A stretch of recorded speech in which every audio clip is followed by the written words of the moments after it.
కిషన్ రెడ్డి గారు నిన్న దావోస్ పర్యటన గురించి మాట్లాడుతారు. కేంద్ర మంత్రిగా పనిచేస్తున్న మీరు దావోస్ ఎకనామిక్ ప్లాట్ఫామ్ లో వివిధ కంపెనీలు, అన్ని దేశాల కంపెనీలు సంబంధించి అక్కడ వచ్చి ఒప్పందాలు చేసుకుంటాయి.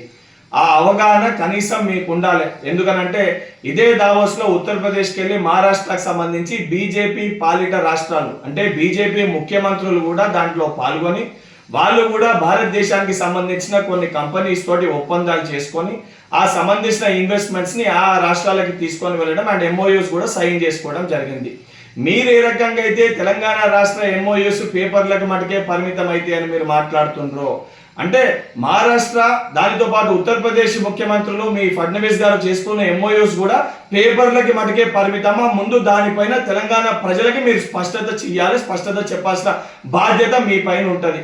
ఈరోజు బీఆర్ఎస్ పార్టీలకి తొత్తులు లెక్క బీఆర్ఎస్ పార్టీ నాయకులు మాట్లాడిన దానికి వత్తాసు పలికే విధంగా మీరు కుమ్మక్కై రాజకీయాలు చేస్తున్నారని నిన్న మీ యొక్క ప్రెస్ మీట్ ద్వారా చాలా స్పష్టంగా మీ మాటల్లో తెలంగాణ ప్రజానికానికి కనబడ్డది.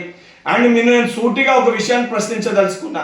గత 10 ఏళ్లుగా కేంద్రంలో బీజేపీ పార్టీ అధికారంలో ఉన్నప్పుడు కేంద్ర మంత్రులుగా మీరు ఏదైతే ప్రాతినిధ్యం వహించినప్పుడు తెలంగాణ రాష్ట్రానికి కానీ హైదరాబాద్ నగరానికి కానీ మీరు ఎన్ని నిధులు తీసుకొని వచ్చారో తెలంగాణ రాష్ట్ర అభివృద్ధిలో మీ బాధ్యత కూడా ఉంది. ఇక్కడికెళ్ళి మీరు ఎంపీగా కూడా బాధ్యత వహిస్తున్నారు, కేంద్ర మంత్రిగా ఉన్నారు. మీరు నిధులు తీసుకురాకుండా మీరు అధికారంలో ఉన్న విషయాన్ని మర్చిపోయి ఈరోజు కాంగ్రెస్ పార్టీ గత 10 ఏళ్ల కంటే అత్యధిక ఏదైతే ఇన్వెస్ట్మెంట్స్ ని దావోస్కి వెళ్ళి గౌరవ ముఖ్యమంత్రి రేవంత్ రెడ్డి గారు ఏదైతే ప్రాతినిధ్యం వహించి తీసుకొని వస్తే అటు కేటీఆర్ దాన్ని జీర్ణించుకోలేక మాట్లాడుతుంటే ఆయనకి ఒత్తాసు పలుకుతూ ఆయనకు తొత్తులు లేక ఈరోజు బీజేపీ పార్టీలో ఉన్న మీరు కూడా అదే రకంగా మాట్లాడడం అనేది సరికాదు.